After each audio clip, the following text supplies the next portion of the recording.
sko gefanda endurnýð þú líka máklund halvfegurð án ég óma senn grósku, særleika og klangan þrátt og lát líf vaxa sem var eftir vetur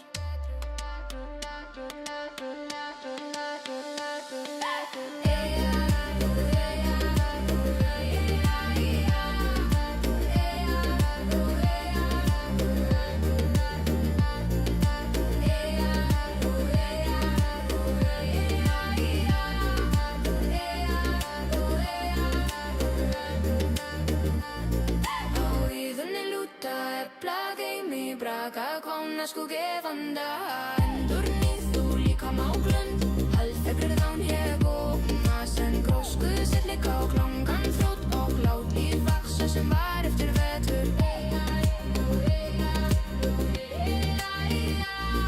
á íðunni lúta epla geimi braka kvána sko gefanda endurnýð þú líka máklund halvfegurð án ég óma senn grósku, særleika og klangan þrótt sem var eftir vetur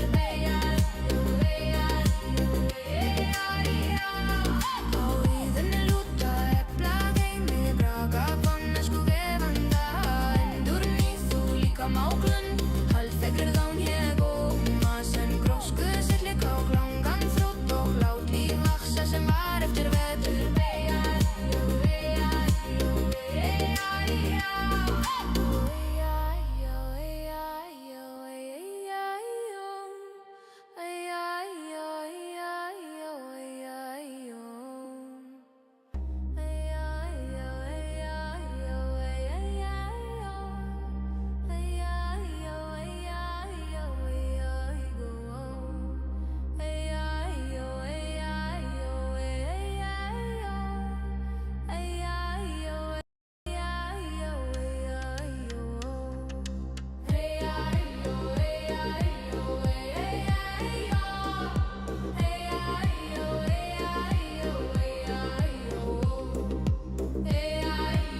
kvána sko gefanda endurnýð þú líka máklund halvfegurð án ég óma senn grósku, særleika og klangan þrótt og lát líf vaxa sem var eftir vetur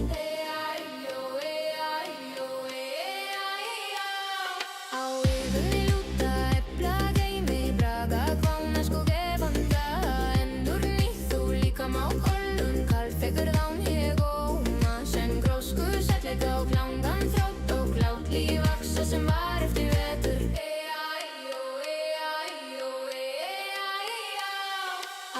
á íðunni lúta epla geimi braka kvána sko gefanda endurnýð þú líka máklund halvfegurð án ég óma senn grósku, særleika og klangan þrátt og lát líf vaxa sem var eftir vetur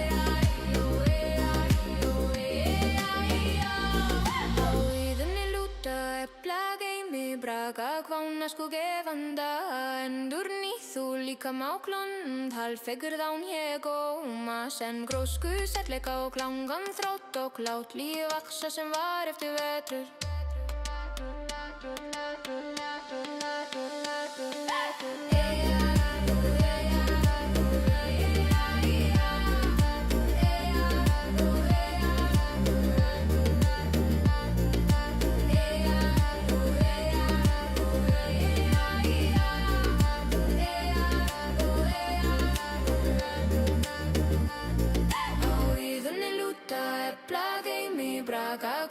sko gefanda endurnýð þú líka máklund halvfegurð án ég óma senn grósku, særleika og klangan þrótt og lát líf vaxa sem var eftir vetur á íðunni lúta epla geimi braka kvána sko gefanda endurnýð þú líka máklund halvfegurð án ég óma senn grósku, særleika og klangan þrótt og lát líf vaxa sem var eftir vetur á íðunni lúta epla geimi braka kvána sko gefanda líka máglund Halvfegrir dán ég góma sem grósku sitt líka og langan þrótt og lát líf vaksa sem var eftir vetur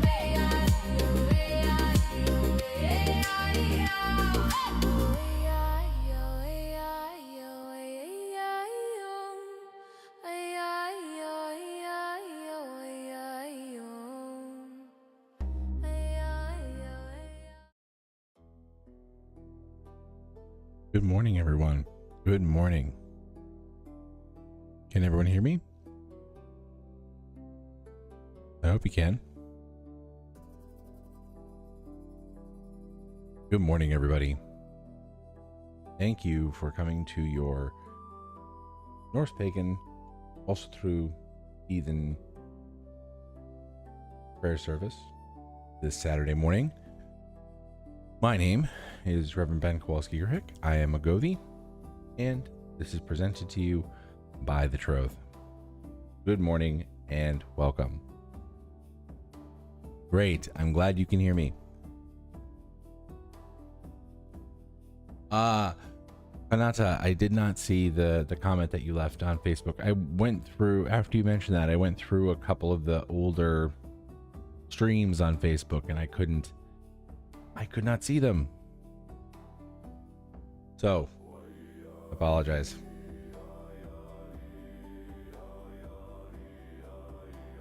Welcome, everybody. So glad to see you here. Well, I can't see you, but I can see the number of people that are here.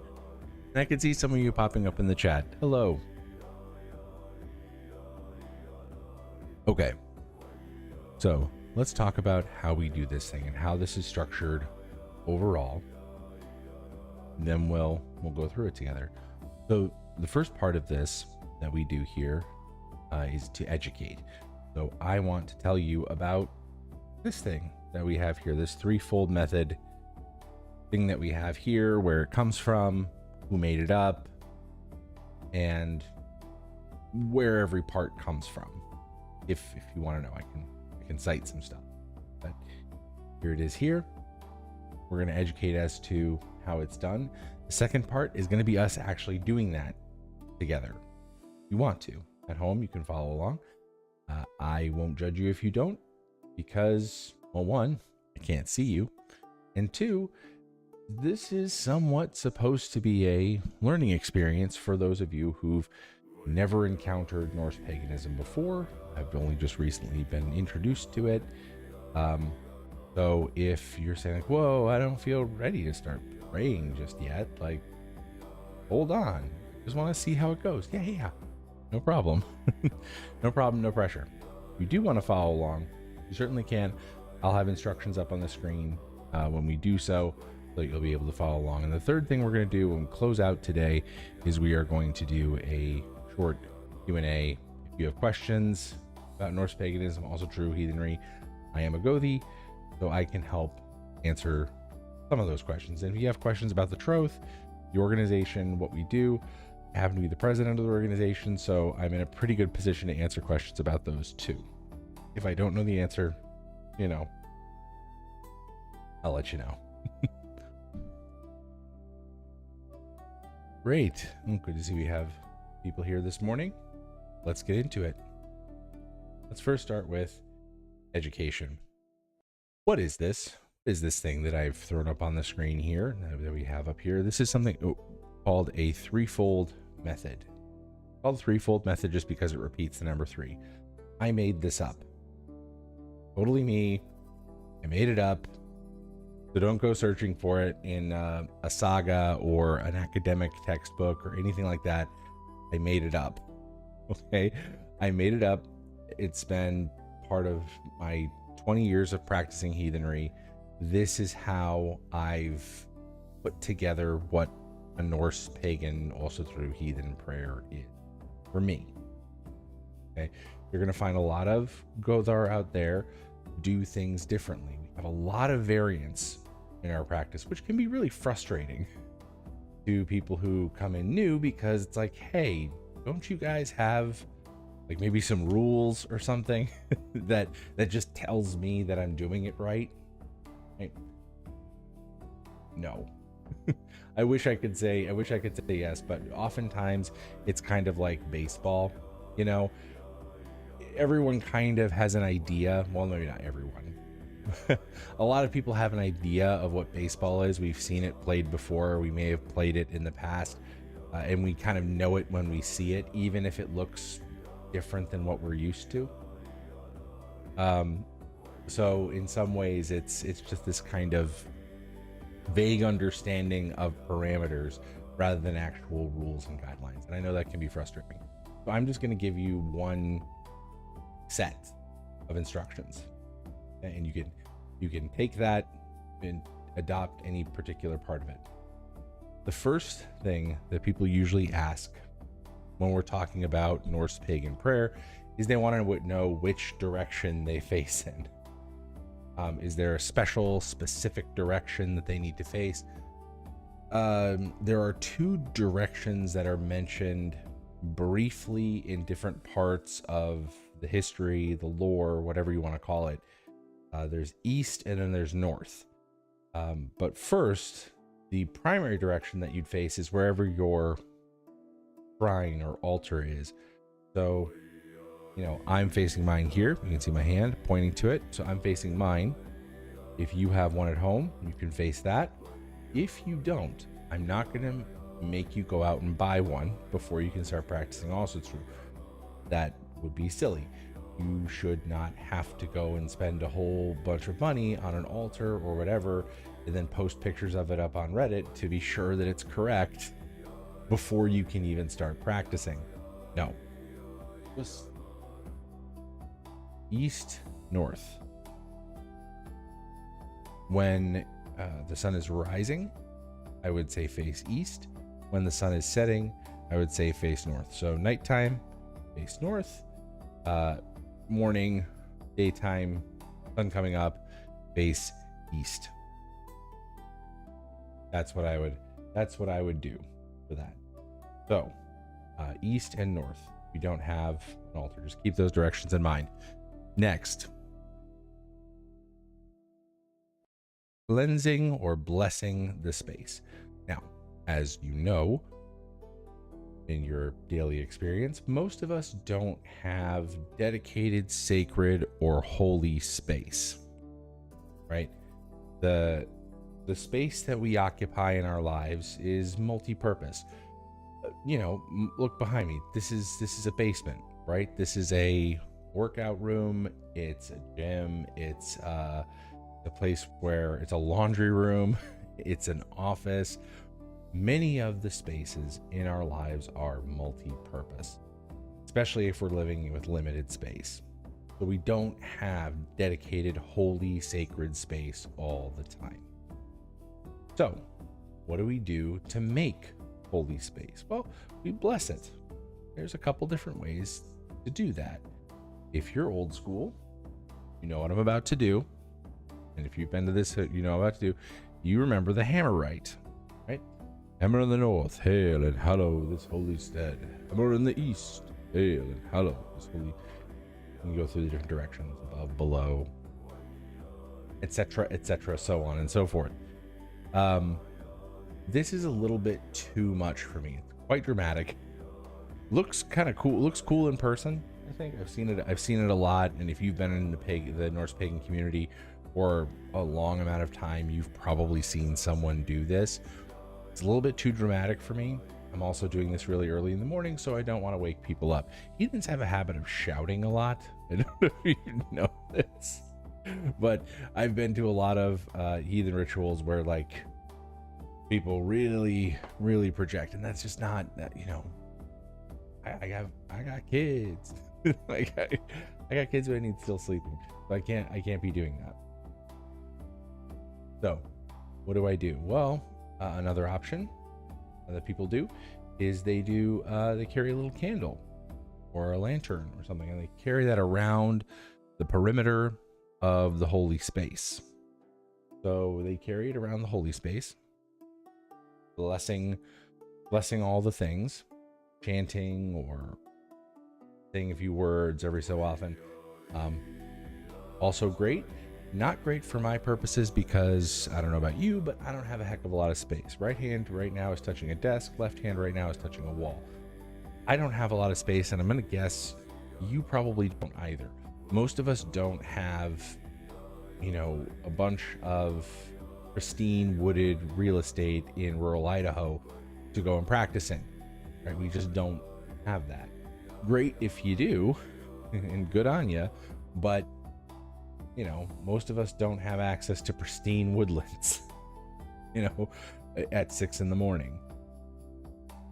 So, and I'm not going to make you go out to, oh, you got to go out into the woods. Like, I don't know about you guys. I live in the city. The woods for me, if I want to go find the woods, I got to go pretty far out to go get there. That kind of stuff's not going to work for me. So let's try to make this a little more convenient for everyone. Let's take a tip from our friends from the East and just get ourselves a little bit of a ding. This is a singing bowl. You could also use something like a bell, or if you're out of any of that, I'm not going to make you go out and buy stuff. Always just clap your hands. Easy as pie. Ring, ding, or clap. We do that 3 times. Okay? 3 times to bless the space. Once you bless the space, I come to kneeling. I'm kneeling right now. And then I bless myself. Bless myself. Touch my hand in my forehead. Say, bless my thoughts. Hand in my throat. Say, bless my words. And hands extended in front of me. And I say, bless my deeds. Those are the 3 blessings that I do. Get it? 3 rings, 3 blessings. You do those 3 things, and now you've blessed your space, you've blessed yourself, and now you are ready for praying. Okay. So what do you do? What do you do when you pray? What do we say when we pray?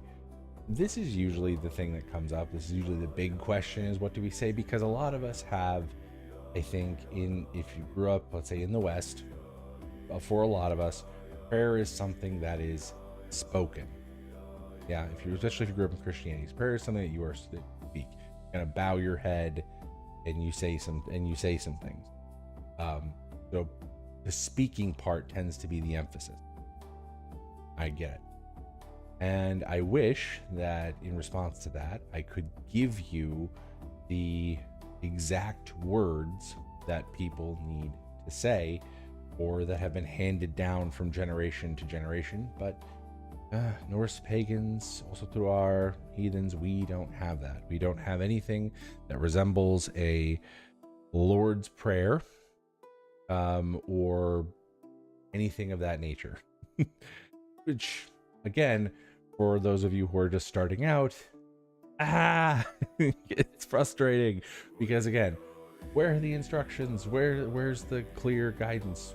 Here, I'm going to try and help you, because while we don't have anything that approaches a Lord's Prayer, we do have a lot of poetry from the pre-Christian era, written down in the Christian era, obviously, but supposedly dated from the pre-Christian time. And a couple of those verses really make really great prayer. And the ones that in particular that I use are from the Sigdrifamal, verses 2 and 3. When the Valkyrie awakens and says, "Hail day, hail sons of day," and there's that second verse that goes, "Hail the gods, hail the goddesses." Those are the 2 verses that I use to begin and structure the prayers that I do. So we start with those 2 verses. Hail day, hail sons of day, hail the gods, hail the goddesses. And then we go into free verse, which is as many verses. Oh, I ask you to to keep it limited, otherwise it just goes on for a really long time. But maybe let's pick 5 gods or goddesses. I know that chat, I'm gonna let you guys pick. I will do my best I will make a note here. You guys have frequently shown how much smarter and better with the lore you are than with the old Godi here. So if it's a more, let's say, or say a less well-known god or goddess, I will probably have trouble because I'm coming up with these verses completely off the top of the dome. And I'm not that great at freestyling. So please do put your suggestions in the chat for who wants prayers said to whom. So Freya, Thor, Odin, and I will do my best to get everybody in there. But again, just keep in mind, if a god or goddess is not very well known, maybe well known to you, that'd be great if you could say something about them. So after doing those prayers, after each one of them, I prostrate. So I'm kneeling right now, and I'll go full face down, hands down after each verse. So you prostrate either in the direction that you're facing or towards the shrine. So towards the east, towards the north, or towards the shrine, whatever it is. So it's kneel, prostrate, back to kneeling, prostrate, back to kneeling, prostrate, over and over again until we've gone through all the verses that we have. After we've done that, after we've done all our verses, we will meditate for about 1 to 2 minutes. And the thing that we're meditating on is, as prayer is divine encounter, it's our moment, our subjective momentous encounter with the divine. We want to take that feeling out into the world. How do we do that? Through seeking wisdom, through speaking kindly and truthfully, and through doing good deeds. So that's what I think about or focus on when I'm doing a meditation in this silent meditation. I'll play a little music in the background. I'm not going to keep it too boring, but think about what you are going to do to seek wisdom, to speak kindly and truthfully towards others, and to do good and healing deeds. That's what we'll do for 1 to 2 minutes. After that's done, I'll stand, I'll bow twice more. So 3 bows. So I bow before I enter the space, then I bow after I exit it twice more, and then I'll come back here for questions and answers. Okay. Let's see. Who do we have in our chat? So I got Frigg. I've got Tyr. I've got Odin. I've got Thor. I've got Er. So Frigga, Tyr, Odin, Thor, Er. I see Dog is in there, but that gets past our 5. If I can, I will sneak that one in. And I do want to be sure. Riley, yes. I'm sorry to hear about your sister. I will include her. I will try and include something in there. That's our 5.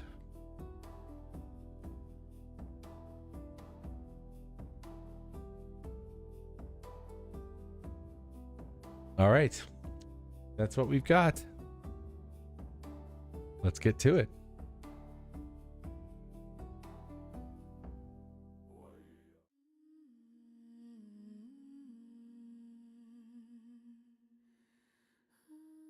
And again, I will post the instructions on the screen.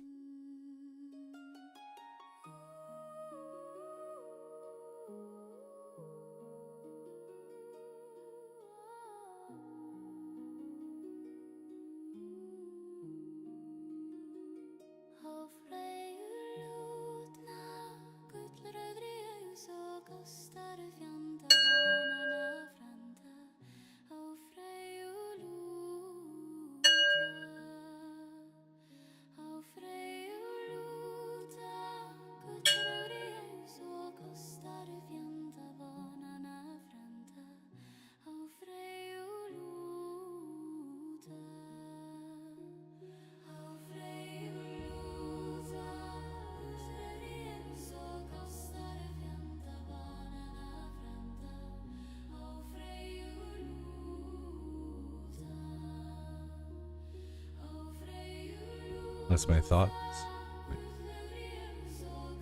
Bless my thoughts. Bless my words. Bless my deeds.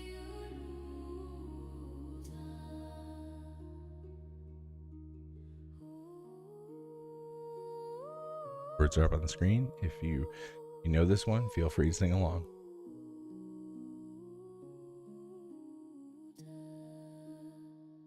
Hail day. Hail sons of day. Hail night and her daughter. Look upon us with kind eyes, as we who are patient find peace.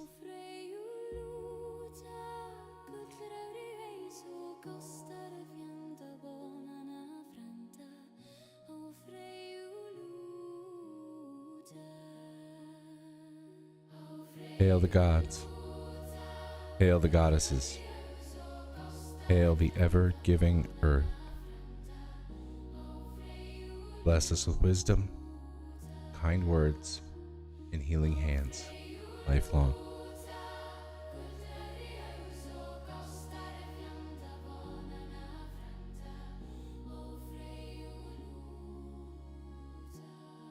Reverse.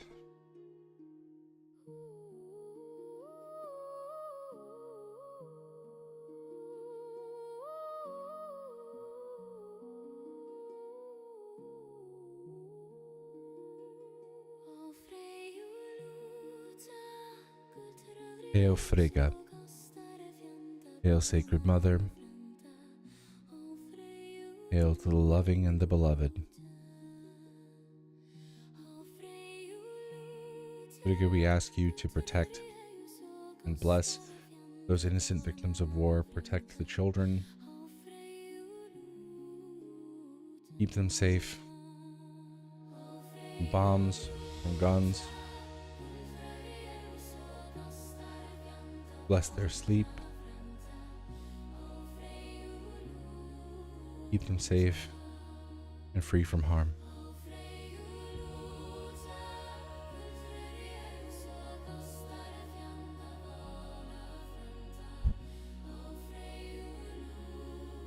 Hail Tyr. Hail to the Father of Justice. Hail to you, your righteous hand and your spear.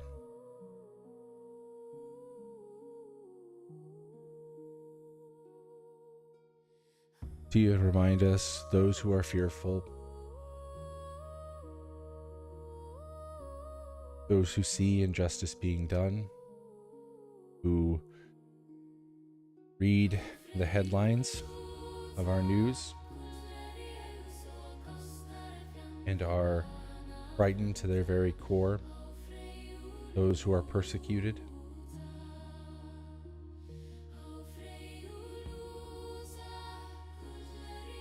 Bring them the confidence that justice will be done, righteousness will be restored, and that they will one day live in liberty and peace.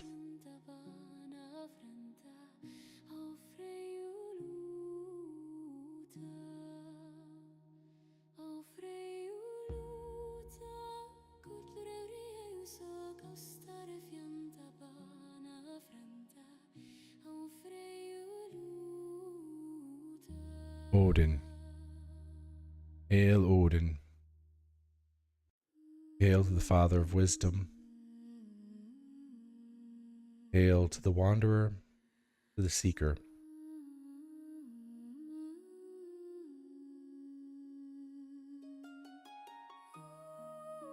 Odin, guide us.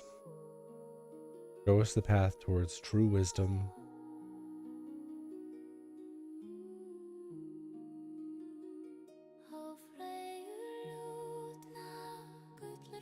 And show us to the life that comes from wisdom.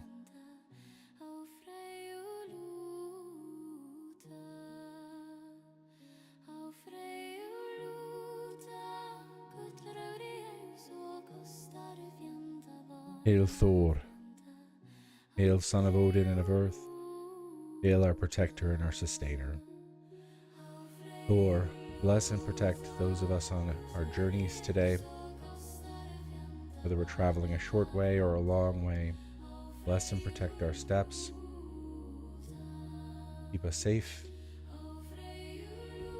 Hold us in the palm of your hand and drive all evil from our path.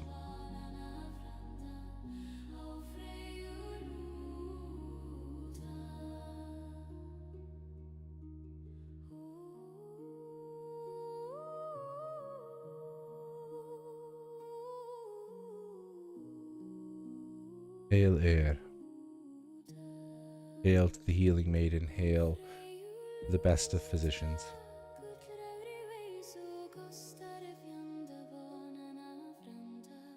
Hail, air, heal us, our families.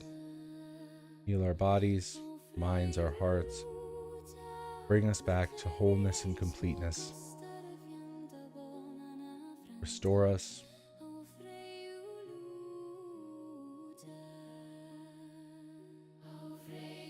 And keep us in health.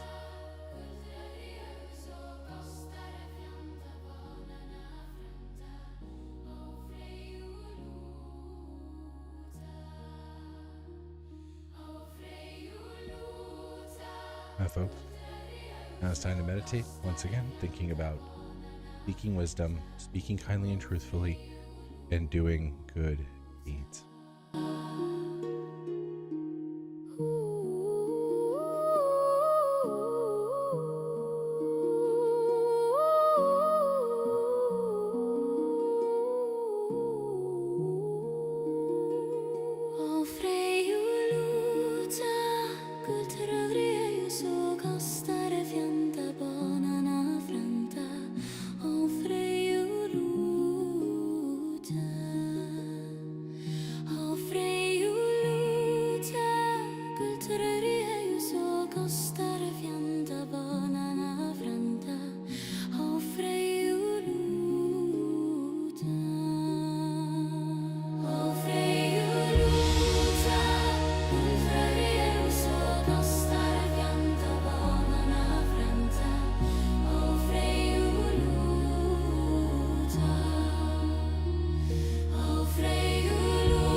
All right, everyone, thanks for joining me for that meditation. Let's finish up.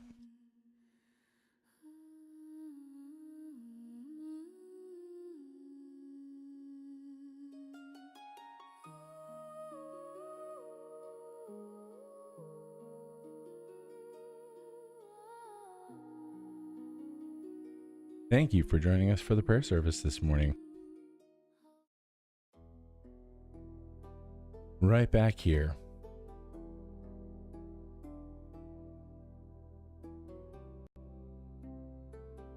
Now, if you guys have any questions, that's what I'm here for. But I do want to thank you once again for coming, for your prayer requests. It's truly a privilege to be able to do this service for you guys. So thank you for participating in it. Let's see, what questions do we have today?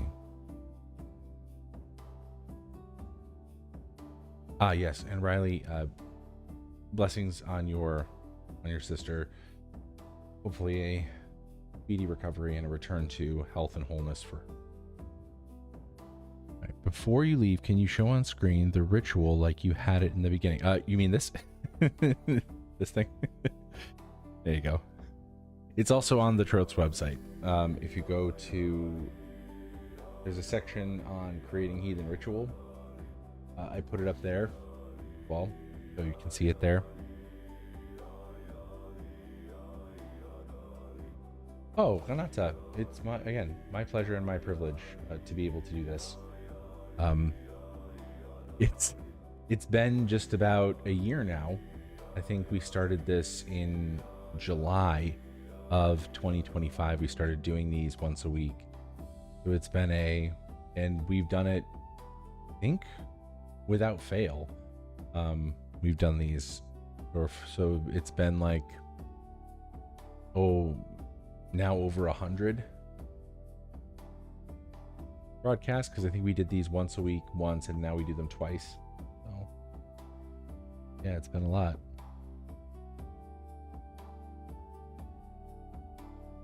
Yeah, well, we didn't have, we don't really have that big of a promotional footprint, right? Like, even though we are, the Troth is the oldest heathen organization in the United States, we don't have the kind of influencer reach. We're still kind of old school in that regard. So this did not get out to a lot of people, so we just keep doing it and doing it and doing it, and eventually someone caught on and spread the word that this was happening. Do you plan on doing them more frequently, more than twice a week, you mean? So we do public ones twice on Saturdays. If it turns out, King, that we see that there's so much going on in chat, or we get word from people saying like, hey, this time and this time really aren't convenient for us. Is there a way to do a third that's more convenient? I know that Europeans, this falls somewhere in the middle of the day for you guys. Our night service falls somewhere in the middle of the night for Europeans. I'm wondering about like Asia. I wonder about like East Asia, some Australia as well, because we do have really large pockets of heathenry in Australia, actually. So the Aussies are the ones that I think about for a third service, if there's like a better, more convenient time for them.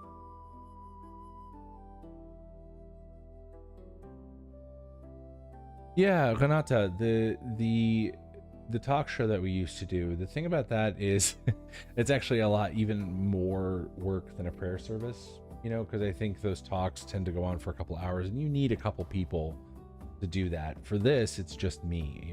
I can fire this up and do this myself.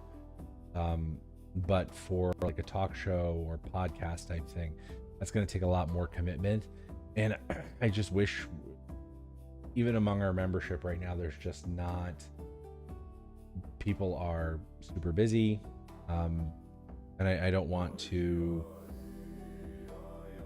impose something more on people who are already doing so much, I think.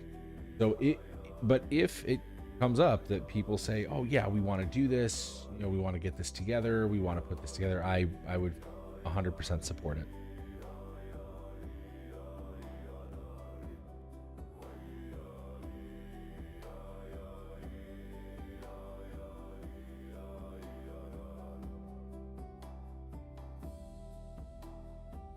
Oh, well, great. mean, prayer services can really, I mean, here's the thing, they can be offered by just about anyone. Anyone can just do one. But more often than not, what I see Norse pagans do, also through our do, is we do a lot of this. We do a lot of the Q&A. We do a lot of the talking about it, but we don't do a lot of the demonstration of actually doing it, of actually being. One of my friends, who's actually a Gaulish polytheist, he says that more often Norse pagans or Reconstructionists, we like to talk about it a lot, but we don't like to be about it a lot, especially in public. Like we're very I don't know if it's shy, or if it's this notion of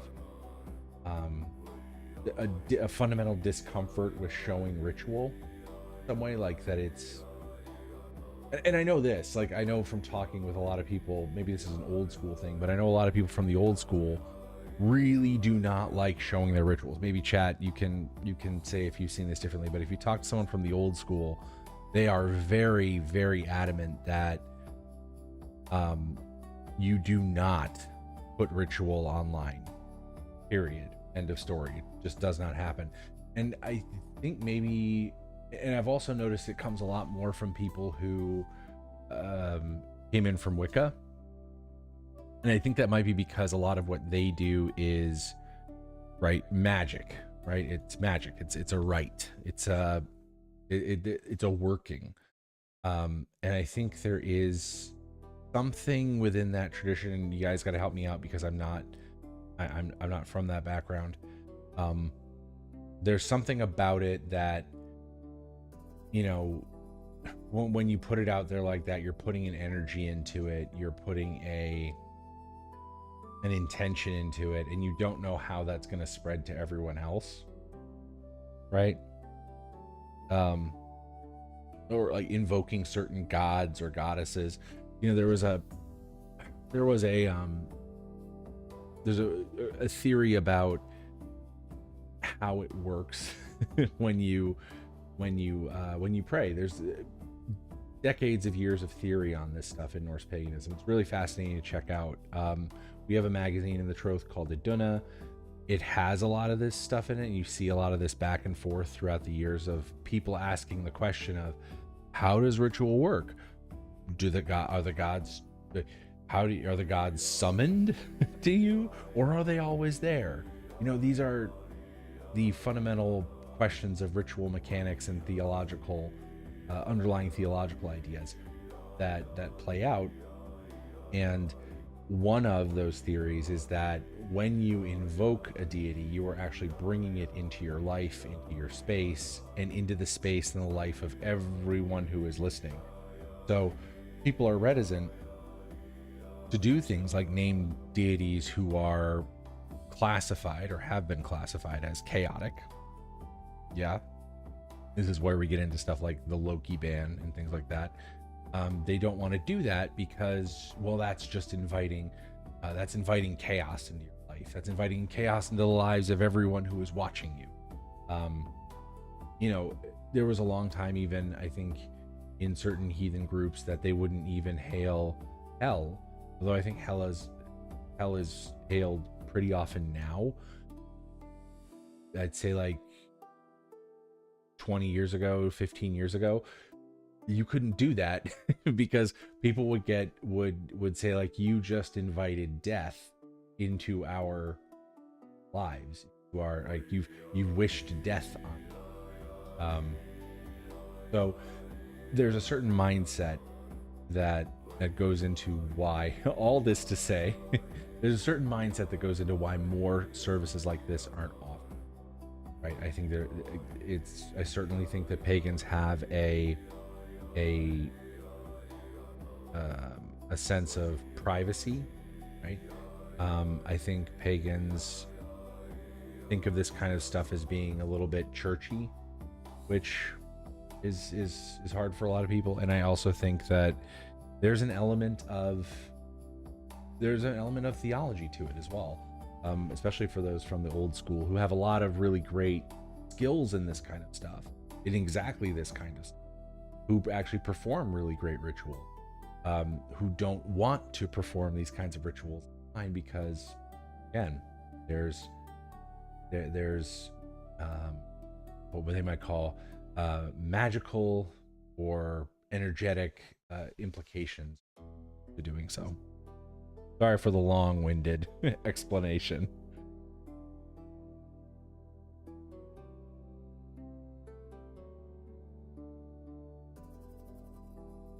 Yeah. King, that's very true. Yes, it's very personal. Yes, it is very different than heathenry, but I think to Renata's point, they are very different, but I think that the fact that so many of us, when we come to heathenry, we come through Wicca, we pick up some of their theology, some of their thinking on how things work, on how ritual works, and we bring that into heathenry as well. For better or for worse. I mean, there's some things that I think people have picked up from Wicca that make them actually really great ritual, right? There are fantastic ritualists who come from Wicca. But yeah, with that also comes the attitudes of privacy and secrecy and there's some phrase. It's something like to know, to dare, and to keep silent. Is that that might have come from like Freemasonry or the Illuminati or something, but I've heard it from Wicca as well. Maybe someone who's more familiar can say what that thing is. It's like to know, to dare, and to keep silent.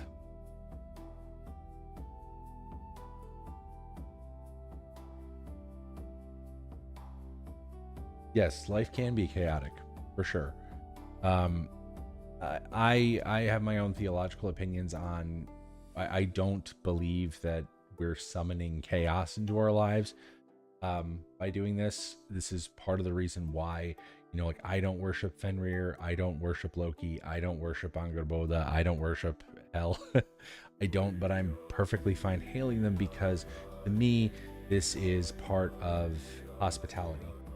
If I am inviting you into this space, and it's a holy space, I am inviting you and your gods into that holy space. It is, as the Gothi, as the person who is running the rite, part of that hospitality is you are welcome and your gods are welcome too.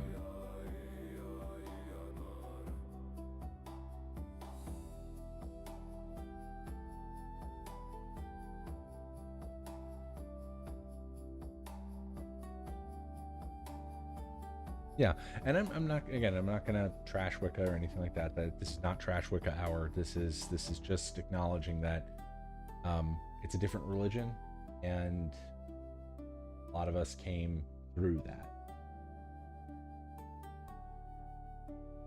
All right, folks, thank you so much. Oh wow, I really went over time. Time flies when you're having fun. Thank you guys so much for being here. I do very much appreciate it. Again, every single single week that I'm still able to do this is a privilege, and it is certainly a privilege being here with you each week.